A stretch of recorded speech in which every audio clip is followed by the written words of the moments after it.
Diálogo, conversación, preguntar, discutir y conectar con el otro. Soy Julio Gaeta y te doy la bienvenida al podcast Fábrica de Ciudad. En este espacio sumaremos entrevistas, charlas y conferencias en torno a las ciudades, el territorio y el paisaje. Un conjunto de diversas voces que construyen fábrica de pensamiento y reflexión sobre la arquitectura. Te invito a que seas parte de esta fábrica y síguenos para estar al tanto de los nuevos capítulos. En este nuevo capítulo presentamos una charla entre Julio Gaeta y los arquitectos mexicanos Jorge Ambrosi y Gabriel Echegaray, socios fundadores de la firma Ambrosi Echegaray. La conversación tuvo lugar durante nuestro primer seminario de actualización y explora los procesos que ambos arquitectos desarrollan detrás de cada proyecto. Junto a Julio Gaeta, Jorge y Gabriela reflexionan sobre el papel del arquitecto en el quehacer contemporáneo, así como los retos y desafíos que han marcado su trayectoria profesional. No olvides seguirnos en este canal de podcast, así como en nuestro canal de YouTube, donde encontrarás más conversaciones con figuras destacadas de la arquitectura internacional. Presento a Gabriela Echegaray y Jorge Ambrosi. Voy a empezar con Gabriela y por decir que a Gabriela la conocí yo primero porque fui su profesor en cuarto semestre. Después la tuve por segunda vez alumna, estamos hablando de la Ibero, en un taller vertical que en ese momento era, creo que el segundo año que lo tenía y ahora ya llevamos 15 años de esa instancia, pero ahí ya pensé que lo que es la vida, ¿no? La arquitectura, ahí estábamos dando clases junto con Jorge Ambrosi y entonces Jorge fue también profesor de Gabriela Echegaray. Entonces ahora son socios de vida y profesionales. Entonces Gaby Echegaray en esa época era una súper estudiante, después se convirtió en una muy buena arquitecta y creó esta sociedad con Jorge Ambrosi. Y con Jorge Ambrosi, yo recién llegado a México, invitado a trabajar en un concurso por Javier Sánchez, el jefe de taller en ese momento era Jorge Ambrosi, y entonces la verdad que trabajé con este joven arquitecto en ese momento y trabajamos y compartimos vida y todo. Esto fue en el 2001. Fin del 2001. Y después arrancó desde ahí una súper amistad y hicimos proyectos juntos y proyectos académicos también. Como dijimos, compartimos tablas en la academia por muchos años, viajes, hicimos talleres en Uruguay, Argentina, España, ¿verdad? Muy buenas épocas esas, muy buenas épocas. ¿Sí? Y entonces, bueno, quedan presentados de esta manera, ni hablar que después tiene una obra muy destacable, fueron curadores de la Bienal de Venecia, en la 16ª Bienal de Arquitectura de Venecia. Ellos fueron los curadores y diseñadores del pabellón también, y tiene una obra en vivienda muy, muy interesante, tiene unas intervenciones en el Museo del Papalote, también muy interesantes, y una obra súper rica. Son arquitectos jóvenes con un pie también en la práctica profesional y otro pie en la academia. Yo les doy la bienvenida a todos, gracias por sumar a Fábrica. Es un proyecto que lo estamos haciendo con toda la pasión, con todas las ganas, con esta consigna de rompiendo aulas, no por provocadores, simplemente por decir que hay que expandir, hay que explotar las aulas tradicionales que venimos teniendo. Creemos, quienes llevamos adelante este proyecto, son insuficientes. Y qué bueno que sean así. El día que creamos que nuestras plataformas docentes son suficientes, quiere decir que algo mal estamos haciendo. Tenemos que siempre tener ese apetito, ese hambre por estar cambiando, por estar moviendo fronteras, por estar rompiendo aulas. Gaby, Jorge, qué maravilla tenerlos aquí. Es un súper placer. Muchísimas gracias, qué gusto. Muchas gracias. Y qué buena introducción te echaste con respecto a cómo nos conocimos.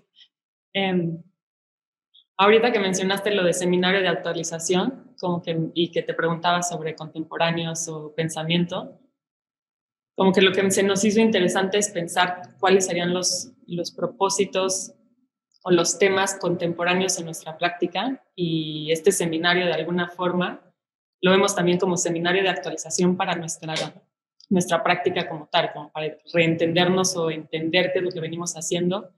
Entonces, pues muchas gracias. Ha sido un buen ejercicio. Sí, sí, yo creo definitivamente que es una oportunidad para repensarnos permanentemente. Esto es una profesión de una exposición tremenda. A veces la práctica está tan exigente del día a día, de que hay que entregar esto, de que hay que entregar lo otro, nos quita de algo que debiera ser obligatorio. Sería como una especie de psicoanálisis de cómo venimos haciendo, pero no solo en resultados finales, sino en procesos, ¿no? Porque ¿cuántas veces decimos, uy, ok, llegamos, pero no tendríamos que haber pensado mucho más y disfrutado hasta ese camino, ¿no? Y estamos solo pensando en el resultado, en la entrega, todo esto, ¿cierto? Sí, totalmente. Creo que digamos, el día a día como que no despacio muchas veces para ese tipo de reflexiones, pero también creo que algo que sucede, y creo que es de las cosas que nos preocupan quizá más constantemente tanto a Gabriela como a mí en la oficina, es un poco la relevancia de lo que hacemos. Y creo que si bien podríamos, pues entendemos que la arquitectura por sí sola es una disciplina que se tiene que actualizar constantemente y que no paras como de formarte, digamos, en el día a día. Pero más allá de eso, creo que también es entender cómo nuestro trabajo realmente se vuelve relevante al contexto que vivimos actualmente y que entendemos que no es un contexto de la colonia Culiacán o del país, es un contexto internacional. Y creo que la relevancia de eso es porque los problemas que nos conciernen hoy como humanidad no son de escala local. O sea, la mayoría de los problemas que nos enfrentamos hoy como sociedad son espejo de muchas realidades en términos globales. Y creo que cómo hacer que nuestro trabajo sea relevante para eso, pues es algo que realmente tenemos que cuestionarnos, porque sin duda creo que el placer o el gusto de construir o hacer un proyecto, digamos, específico y simplemente como el ejercicio de diseñar y verlo materializado, como acto pues colonizador, ¿no? Porque podría traducir que esa es la sensación del arquitecto visitando su obra, ¿no? Esta sensación de colonizador que llegaste, conquistaste y tus pensamientos se materializan ahí, que es bastante como colonizador y capitalista en muchos sentidos, creo. Pero creo ¿cuál es el propósito de eso? O sea, eso que deja, es que es un espacio muy bueno para esa casa y esas personas van a ir muy a gusto.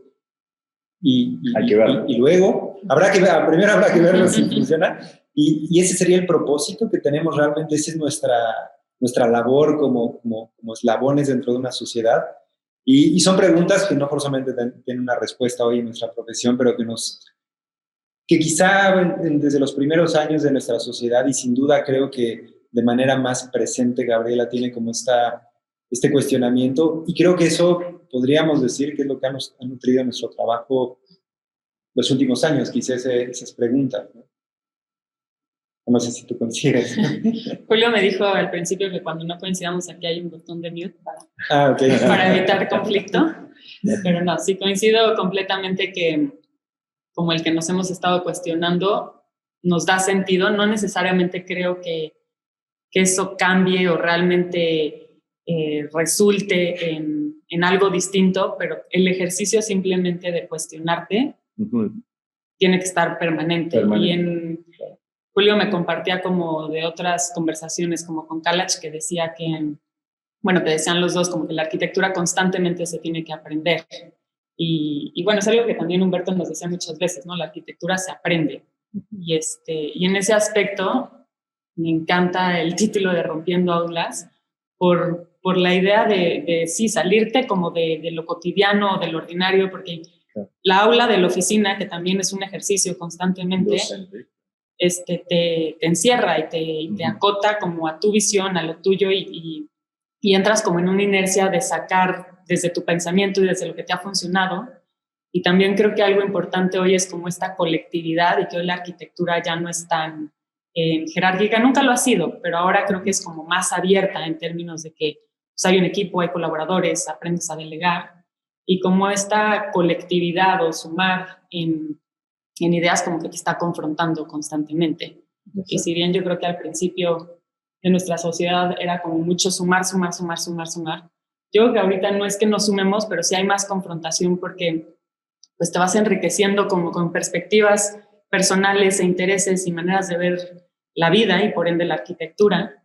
Y como que sí es muy rico cuando no sé, te sientas en una mesa y no necesariamente estás en el mismo entendido de qué es la arquitectura como tal u otra temática, pero que eso no implica que no sea ni una ni la otra, y que creo que es lo que nos tiene hoy en un mundo polarizado. Y es el trabajo de sociedad, y ese trabajo también, porque a veces cuando decimos que la arquitectura es un oficio, también lo hablamos con Calach, así, entonces conforme va pasando y van pasando los años, teóricamente te haces más, vas sumando más expertise, porque vas practicando más ese oficio y todo. Pero también puede suceder, y eso es lo peligroso de la lectura como oficio, que hace que vas sabiéndote experto y por lo tanto llegando a una cierta zona de confort, ¿no? Y autopatearse el tablero, valga la expresión, creo que es de alguna manera de construirse, como salir de esa zona de confort, y estas instancias de repensarse un poco lo quieren hacer, ¿no? Porque tienes que pensarte y decir, oye, a ver, cuando tienes que explicar un proyecto, enfrentarte a una narrativa que, como tú estás diciendo, Gaby, una cosa es la narrativa de Gabriela Echegaray y otra la de Jorge Ambrosi y otra la de Ambrosi Echegaray. Hay 3 narrativas indefectiblemente. Que puedan coincidir a veces, puede ser.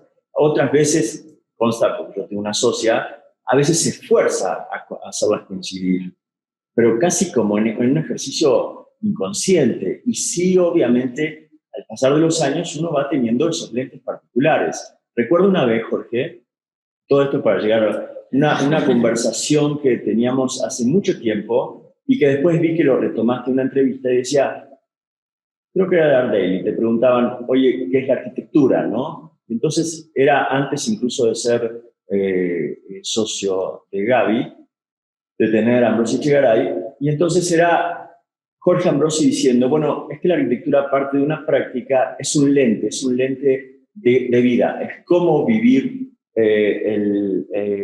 es una manera de vivir y cómo leer, ¿no? Y yo coincido totalmente en eso, ¿no? Digo, y ese leer permanentemente la vida a través de los lentes de arquitecto es lo que te va construyendo como arquitecto, ¿sí? Sí. Vemos las obras, viajamos distintos, el libro de Zumthor, el otro día lo ponía como ejemplo de toda la explicación que hace del picaporte, de la puerta, de la casa, de la tía, etc. Toda esa narrativa es la lectura particular de un arquitecto que en ese momento era niño, joven, no sé qué, y termina siendo arquitecto, ¿no? Y así vivimos, ¿cierto? Y así tenemos nuestras narrativas y de ahí viene nuestra práctica de pensamiento. Sí. Y creo que, como bien lo dijiste, bueno, lo mencionó también Gabriela, ese proceso de aprendizaje, pero que, como tú decías, en esta destrucción también de este conocimiento inicial, sí creo que hay pues es más importante quizá el desaprender que el aprender. Y creo, y no porque sea más importante, sino porque cuesta más trabajo. O sea, aprender normalmente está guiado siempre por tus intereses, tus impulsos, tus gustos, y es algo que pues, es muy fácil, te interesa algo, te vas de alguna forma como profundizando. Pero cuando tienes algo, un entendimiento que tú consideras, como tú bien dijiste, conforme pasan los años y lo tienes más asentado y crees que es como, has aprendido que es la manera correcta de hacer las cosas, desaprender esa manera, porque esa manera de aprender las cosas probablemente es caduca y en nuestra opinión, sin duda, muchas de las cosas en las que nosotros nos formamos como arquitectos son totalmente caducas el día de hoy. Quítalas de tu día a día. Eso es un proceso muy complicado, porque requiere un proceso de apertura, requiere muchas horas de terapia psicológica, de dejar al lado con muchas situaciones y es muy necesario porque voy a poner lo que mencionaste del oficio, simplemente por hacer polémica y poner sobre la mesa y porque también es algo que platicamos en nuestra conversación previa a armar esta plática. Y justo después de platicarlo contigo, quedamos Gabriel y yo como reflexionando en torno a ese statement, podríamos decir, que se platicó en una conversación. Y desde nuestra perspectiva decimos que quizá el describirlo así hace la práctica limitativa. Uh-huh. Y decíamos, bueno, si es un oficio, entonces, ¿qué estamos haciendo? ¿Artesanías? Y decíamos, qué poco sería la arquitectura si realmente nuestro objetivo es hacer artesanías. Y inclusive pensando en el trabajo de Alberto, que ha sido como referencia desde que éramos estudiantes al día de hoy, y hoy que hemos tenido también la oportunidad de más de relacionarnos con él y de tener conversaciones, sin duda es una cabeza, digamos, de la arquitectura y es una institución ya en este país y sobre todo en la Ciudad de México, como que cuestionamos muchas veces ese extra que pudiera dar más, digamos, como su profesión y su oficio, y justo es eso, ¿no? O sea, parecía que al final quedaran como en estos edificios impecables, potentísimos, con un lenguaje súper estructurado y demás, pero hoy en las problemáticas, digamos, en las grandes problemáticas como globales, realmente ¿qué está teniendo? Y sin duda hay gran parte de su trabajo, y hay mucha investigación, que cuando empezamos a tener acceso a eso a través de la Bienal de Venecia, en muchas conversiones con él, empezábamos a rescatar y decíamos, esa es la parte de Alberto que empieza a ser sumamente relevante y valiosa. Y lo demás pues es anecdótico, es un oficio y está bien, pero ¿cómo volteamos a esto? Que realmente aquí es donde empieza a ver como pues, todas esas respuestas a realmente a los grandes problemas. Lo que pasa es que ahí también capaz que sería extensísimo, ¿no? Pero depende del concepto que tenemos de oficio. Porque también Borges tenía el oficio de escritor y de pensador. Y no por eso era solo la técnica de escribir. El oficio no remite a algo artesanal o técnico. El oficio de pensar es un hábito de pensar y de reflexionar y cuestionarse permanentemente. Entonces, yo seguiría, en mi caso, seguiría pensando en un oficio, pero en un concepto nada reductivo, en un concepto ambicioso del oficio, de pensar, de construirse, de reconstruirse permanente, de cuestionarse, ¿no? Es un oficio, es una práctica, ¿no? Oficio tiene Roger Federer, oficio tiene un pensador como él, o Roberto Bolaños, o Juan Villoro. Sí, que aquí lo que podríamos cuestionar es que el oficio tiene la condición de un perfeccionamiento, una actividad de cualquier índole, desde una persona trabajando en relación a eso mismo, como escritor, como arquitecto, como artista, lo que quieras. Sin embargo, cuando lo sacamos de la palabra oficio, no quiere decir que neguemos que la arquitectura deba de ser un oficio, pero al limitarla a oficio o al no poderla abrir a algo más, como que no das posibilidad a una estructura horizontal, claro, colectiva, más compleja, y que no es la que nosotros ni tenemos hoy en la oficina, ni creo que aspiramos fácilmente, porque tendríamos que desaprender muchas cosas, claro, porque sí tenemos una estructura, si bien suficientemente horizontal, pues hay líderes, hay como una estructura en que no terminamos de ser una colaboración como completamente horizontal y abierta. Hay ciertos pensamientos y lineamientos que no más los lideramos Jorge y yo. Pero a lo que voy con esto es que quizás sí debería de la arquitectura llevarse a este otro campo, en donde ya no es un oficio.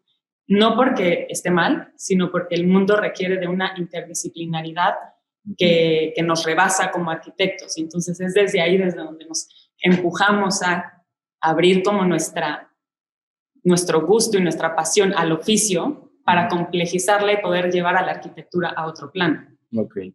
Pero bueno, sí, y yo creo que aparte no es como una postura de eso no es, sí, es como más bien el seguir cuestionándolo, igual, exacto, y para regresar a la misma ya conclusión. Nomás estar hablándolo, ya sí, es como, exacto. ¿No? Sí, y somos, pero con esta manera, con esta, digamos, explicación que da Gabriela, como que cabe recalcar que desde hace algunos años hemos vuelto como obsesivos con las palabras, y ya lo verán también en la presentación, pero de pronto, como que si al inicio hablábamos de oficio, yo podría también asumir lo mismo, pero de pronto cuando empieza a entender la definición y nos metemos a los diccionarios y buscarlas en inglés y en español y entender las palabras en su contexto amplio, como de pronto decimos, ok, no es posiblemente tu comprensión de oficio es la misma que yo tengo de lo que no es oficio, ¿no? Pero quizá lo que nos empieza a pasar es que las palabras se quedan escasas. Y quizá hemos centrado más en o sea, no nos consideramos ni escritores ni publicadores en términos como arquitectura, pero sí hacemos mucho recurso a este tema de cuando hablamos una palabra, tratar de ponerla en un contexto para entender si estamos viendo lo mismo. Exacto. Bueno, en ocasiones como que hablábamos de que parte de nuestro proceso era como nombrar el proyecto. O sea, que para nosotros era importante como darle un nombre, claro, porque si se quedaba en casa, pues siempre iba a tener las connotaciones de lo que todo mundo asume como casa. Entonces era como de, bueno, tratemos de nombrarla, aunque sean los nombres de los clientes o lo que sea, pero tratar como de darle un nombre para también como potencializarla a algo más o limitarla, de no queremos que sea escuela, no queremos que tenga carácter institucional. Entonces era como, sí, tal vez de ahí también viene como esta como intención o estar más clavados en si podemos usar esa palabra o no, porque no checa a lo que significa, más no porque el no usarla lo elimine. Tiene que ser un oficio, más aparte no puede ser solo un oficio. Claro, ok. Está bien, está bien. No, me gusta, a mí me gusta tener la discusión y me encantaría seguirla discutiendo esto, porque para mí un oficio también, pero también me encantaría abrirla ahora al grupo. Un oficio habla de un montón de conceptos que yo hoy reivindico y que están un poco como en desuso, como el tema de los mentores, por ejemplo, ¿no? Pero obviamente el oficio que hoy podemos estar hablando, que le puede corresponder a la disciplina de la arquitectura, es completamente distinto al que le cabía a Tom Builder. Tom Builder es el personaje, ¿no?, de Los Pilares de la Tierra, que era el oficio que él sabía como constructor de catedrales, que se lo enseñaba al hijo porque él tenía que seguir cuando se muriera, porque la catedral, el proceso de construcción iba a tardar más, iba a llevar más que su propia vida, ¿no? Entonces, y en esos mentores, en esos profesores, yo siempre digo que estamos en compañeros de ruta, estamos y están, ¿no? O sea, yo con Jorge fuimos compañeros de ruta mucho tiempo, capaz que yo en algún momento pude haber sido tu mentor por ser profesor, después ya no, cambio de lugar y todo, y eso es esa construcción del pensamiento que te toca en tu periodo de vida y en tu periodo profesional.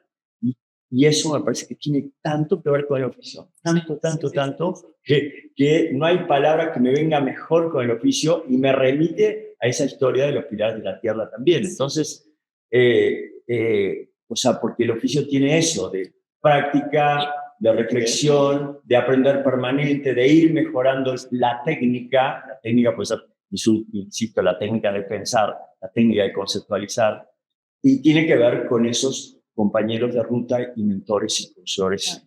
Que justo ahora que le dices de mentores y profesores, no sé si de ahí venga la palabra maestro, pero como que en el oficio hay un maestro, el que te enseña. Claro. Pero ahora que lo estabas explicando como de que sí, tiene que ser un oficio, también puede ser una escuela. O sea, yo sí, sin duda, lo que ahorita que me dices, seguramente tú incidiste en mi pensamiento, sí, tú, Jorge, y todos mis profesores con los que sí tuve afinidades, habrán otros, por eso, habrán otros que pasaron y era como de... ¿Ves? Exacto, unos cuantos. Habrán otros que pasaron y como que justo te confrontan de decir, no, esto no es lo que quiero, como que por este camino no quiero ir y te entra por un lado y te sale por el otro. Pero hay otros que sí se vuelven tus maestros, tu linaje como de quién te va marcando y a quiénes les va siguiendo el paso, o quiénes quieren más bien como estructurar los siguientes pasos, porque también lo que es bonito de la arquitectura es pensar que no es como personal, es como yo puedo hacer hoy lo que hago porque estuvo Jorge, porque estuviste tú, porque estuvo Mauricio Rocha, que fue el maestro también mío, y como que sentir que pues estás construyendo un legado de la arquitectura o vas aprendiendo de los pasos aprendidos del otro, no es siempre borrón y cuenta nueva. Sí, y también creo que poniendo eso como ejemplo, y donde la arquitectura de pronto abre como otros retos o brechas, y que quizá en el oficio estricto, como pusiste el ejemplo de Tom Builder, es el perfeccionamiento de una técnica, o pensado también en Federer también como que es el perfeccionamiento de una técnica. O sea, lo que es interesante también es, y me hizo pensar ahorita que hablabas como de esa secuencia de la exposición que hubo en el MoMA de arquitectura japonesa, en donde literalmente lo que se exponía era los árboles como genealógicos de quién trabajó con quién y quién fue el referente de cuál de los arquitectos japoneses. Y que iban llevando y decían, bueno, pues Toyo Ito había trabajado con no sé quién, Isana trabajó con Toyo Ito, y de ahí. Y creo que ahí, poniendo eso como ejemplo, Y viendo el panorama de la arquitectura japonesa, que sin duda creo que en los últimos quizá 15 años se ha vuelto como un referente a nivel internacional y que ha tenido mucha exposición, es darse cuenta cómo le han dado la vuelta a las nuevas generaciones a los maestros. Y no en un sentido de perfeccionar la técnica del maestro, sino inclusive de llevarla a lugares en donde el maestro nunca lo hubiera podido llevar. E inclusive de cambiar el significado de la definición, ¿no? Y ya hoy ves, no sé, trabajo de Junji Shigami, que quizás es de los consolidados jóvenes, y lo comparas quizá con su linaje que puede venir desde Tadao Ando, y dices, seguramente hoy le preguntas a Junji Shigami si lo que hace Tadao Ando es arquitectura, y probablemente diga, no, eso no es arquitectura, ¿no? O sea, ya dio tantas vueltas esa redefinición que lo lleva a otro lado. Y entonces, mi única pregunta ante eso es si en el entendimiento tradicional de la palabra oficio existe cabida para realmente esa transformación del mismo, digamos, vamos a llamarle la práctica para no confundir con la misma palabra. Claro. Y que eso yo creo que es asombroso también, ¿no? Porque sí tomas del maestro, pero creas algo completamente nuevo, ¿no? Sí. Pero después está aquello de matar al maestro, ¿no? De matar al padre, que siempre está también, ¿no? ¿Cuánta gente dice? Es parte del proceso también. Sí. Pero bueno, para no ser grabados, se ve que es un tema que nos está pegando a todos, por eso estamos tan entusiasmados. A ver, me encantaría preguntarles a ustedes, yo puedo decir de nuestra práctica cuáles son esas obras parteaguas, ¿no? Estas que en algún momento están y después se sustituyen por otras, ¿Okay? Seguramente ustedes dicen, no, es que mi mejor obra, por un tema etario, todavía no llega, o capaz que sí llegó y la tenemos, no sé qué, o posiblemente se va a hacer esa sustitución, hoy la tienen acá, pero después pasa 5 años y ganan un super concurso, que no dudo que va a suceder, y entonces esta cambia de lugar y esta pasa a ser. Entonces, hoy por hoy, para Ambrosia Echegaray, ¿cuál es ese proyecto que es como un parteaguas? Creo que parteaguas han sido, o sea, hay proyectos que se pueden clasificar como parteaguas que han hecho como un cambio de paradigma, pero creo que más que proyectos específicos han sido eventos específicos asociados con el proceso, digamos, de vida de una oficina, en donde cierto evento, y voy a poner un ejemplo que no digo que es el más relevante, pero por ejemplo, cuando ganamos Emerging Voices y nos invitan a hacer todo este proyecto de plática, hacer toda esta como relectura del trabajo y esta como voltear a ver lo que, digamos, tu obra, y no de manera como aislada y puntual, sino como conjunto, y entender de alguna forma tus búsquedas. Eso nos ha dado, ese tipo como de eventos, nos ha dado posición de ver dónde estamos parados y volver a poner rumbo. Y entonces muchas veces esos eventos han cambiado mucho más el rumbo de la arquitectura y de nuestra manera de trabajar, que muchas veces un proyecto específico que es un encargo, ¿no? Que es una respuesta, que posiblemente en la reflexión que hicimos de un encargo sí puede ser que hay proyectos clave, y no sé, el Palenque de Matatlán es un proyecto que nos enseñó mucho en muchos sentidos, pero siempre creo que cuando regresamos a ellos a través de esta relectura es cuando de pronto se ha dado un cambio, pero... Sí, ya lo contestaste tú, me quedo con tu respuesta. Igual nada más sumaría de por qué dijiste el Palenque de Matatlán, y creo que ahí podría ser como, o sea, como lo relevante en ese proyecto fue tal vez, o lo revelador fue el voltear a ver la Tierra desde otra perspectiva. Como que nosotros fuimos a hacer un proyecto que se convirtiera en un espacio para producir mezcal, dentro de muchas condiciones que se requerían, pues un espacio bonito y digno para la gente que trabajaba, porque realmente ellos fueron los que nos pasaron todo el conocimiento de cómo se produce mezcal. Entonces nosotros lo que hicimos fue darle una estructura, un orden, y a lo que nosotros considerábamos estético. Y era un proyecto de ladrillo, como estos muros, porque pues, todos los muros que tenían la casa perimetral era de ladrillo.